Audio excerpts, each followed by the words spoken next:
ఇది ఎలా ఉంది? ఇదే నెంబర్ దగ్గర ఆగుద్ది అనిపిస్తుంది మీకు? మనం సార్ నేను ఫస్ట్‌లో ఎక్స్‌పెక్టెడ్ 400 to 500 మధ్యలో అవుద్దనుకుంటున్నాను. ఇవాళ కూడా నేను అదే దాంట్లో ఉన్నాను. అంటే నేను చాలామంది డిస్ట్రిబ్యూటర్లతో అందరితో మాట్లాడితే వాళ్ళు సంక్రాంతి అయ్యేసరికి అందరూ బ్రేక్ ఈవెన్ చేరిపోయారు. అవును. ఈ వీక్ అంతా మీకు ప్రాఫిట్లు, వాళ్ళ కమిషన్స్ అవన్నీ, అదే చెప్తున్నారు. ఎవరు ఫోన్ చేసినా సార్ ఫుల్ హ్యాపీగా ఉన్నాం, 20% కమిషన్ ఎక్కువ చూస్తున్నాం ఈసారి అని. అంటే అది ఆ సంక్రాంతి ఆ గ్రేస్ ఈసారి వచ్చిన 4 సినిమాలు కూడా బ్రేక్ ఈవెన్ అయినాయి. అవును సార్. మన ఫస్ట్ చిరంజీవి గారు టేక్ ఆఫ్ చేస్తే లాస్ట్ వచ్చిన మన శర్వాది అది కూడా బ్రేక్ ఈవెన్ అయిందని అందరూ హ్యాపీ ఫీల్ అయ్యారు. Very good.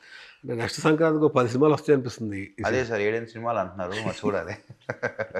మీరేం ప్లాన్ చేశారు నెక్స్ట్ సంక్రాంతికి? What's next? చెప్తాం సార్. ఒక 1-2 months చెప్తాం, అన్నీ చెప్తాం. అంటే నెక్స్ట్ సినిమా వెంకటేష్ గారితో అనిల్ గారు అని మార్కెట్ అంతా స్ప్రెడ్ అవుతుంది. ఒకటేమో నాగార్జున గారు కూడా చేస్తారు, కూడా స్ప్రెడ్ అవుతుంది. ఇప్పుడు అనిల్ గారు మీకు చేస్తారా లేదా దిల్ రాజు చేస్తారా కూడా నడుస్తుంది. ఏం మీకు ఏమైనా క్లారిటీ ఇస్తారా దానికి? కొంచెం టైం కావాలి సార్ దానికి. అండ్ మీకు అనిల్ గారు ఏదైనా మా డైరెక్టర్ అనౌన్స్ చేస్తాడు. అదే అందరూ అన్ని కళ్ళు ఎదురు చూస్తున్నాయి. ఎందుకంటే ఆయన హిట్ మిషన్ సంక్రాంతి అంటే ఇక ఆయన ఒక బ్రాండ్ తీసుకొచ్చేసాడు. అవును. ఆయన తీసుకొచ్చిన దానికి ఈ సంవత్సరం 4 సినిమాలు వచ్చినాయి. అవును. అనగనగా ఒక రోజు వచ్చిన, నారినారి వచ్చిన, రాజాసాబ్ వచ్చిన, ప్లస్ మంది వచ్చిన, భర్త మహాశైలు. అది కూడా 4 సినిమాలు ఒకటే జోనర్. అవును సార్. అంటే రాజాసాబ్ ఒకటి కొద్దిగా డిఫరెంట్ జోనర్ వెళ్ళింది.